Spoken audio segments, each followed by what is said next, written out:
I never thought a single piece of paper could shatter my heart, but that's exactly what happened. When I found a letter on my pillow from my son, I'll never forget that night. It was late, and I was exhausted. Work had drained me, and I had barely said goodnight to my son before collapsing into bed.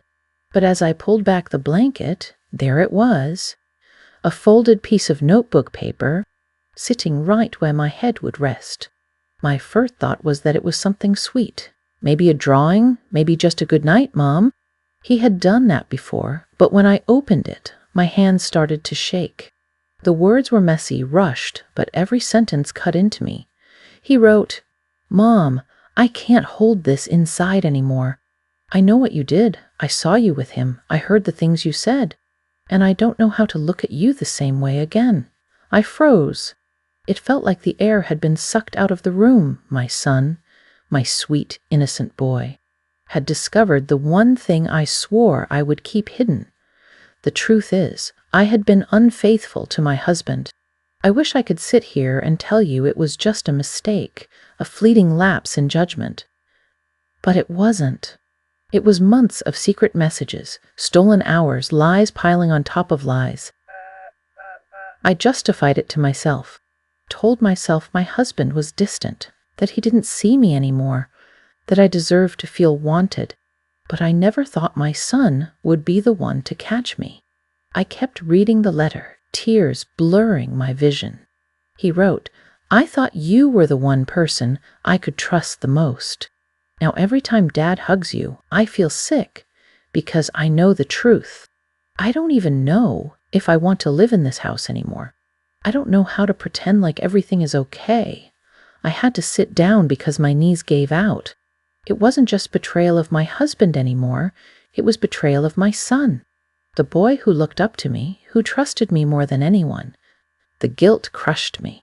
Memories of our family dinners, our inside jokes, the times I told him to always be honest, all of it twisted inside me like a knife. Because how could I preach honesty while I was building my life on lies? I wanted to run to his room, to fall at his feet and beg him to forgive me. But I was paralyzed. What could I even say?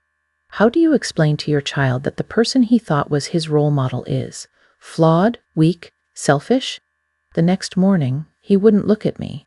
At breakfast, he kept his eyes on his cereal, silent, as if I wasn't even in the room. My husband didn't notice. He was scrolling through his phone, sipping coffee. But I felt it. The wall between my son and me. A wall I had built with my own choices. That night I knocked on his door. My heart was racing, palms sweating. When he finally said, "Come in," his face was so guarded, so unlike the boy I knew. It broke me all over again. I tried to explain. I told him I had made mistakes, that I was sorry, that I loved him more than anything. But he just stared at me and said, "If you love us so much, why did you do it?" I had no answer because there isn't one, he cried, and I cried. But his tears weren't like mine.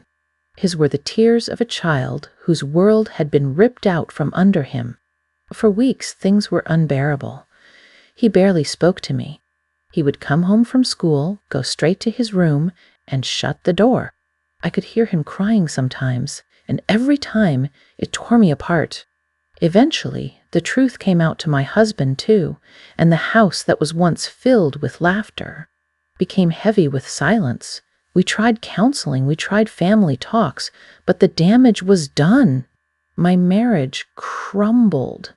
And worse than losing my husband, I felt like I had lost my son.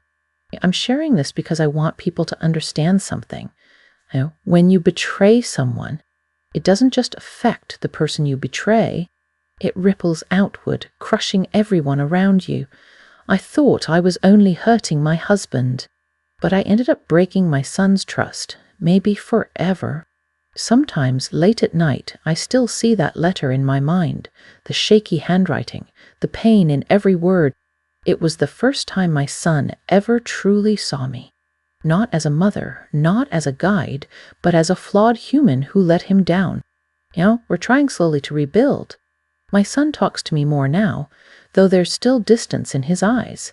He forgives me in pieces, not all at once. And maybe that's all I can hope for. If you're listening to this, and you're standing at a crossroads in your life, tempted to betray someone you love, tempted to keep secrets that could shatter your family, I beg you, think twice. Because the guilt, the fallout, the look in your child's eyes when they can no longer see you the same way, it's a pain I wouldn't wish on anyone. That letter on my pillow was the hardest truth I've ever had to face. And it taught me something I'll carry for the rest of my life. Trust takes years to build, seconds to break, and sometimes a lifetime to repair.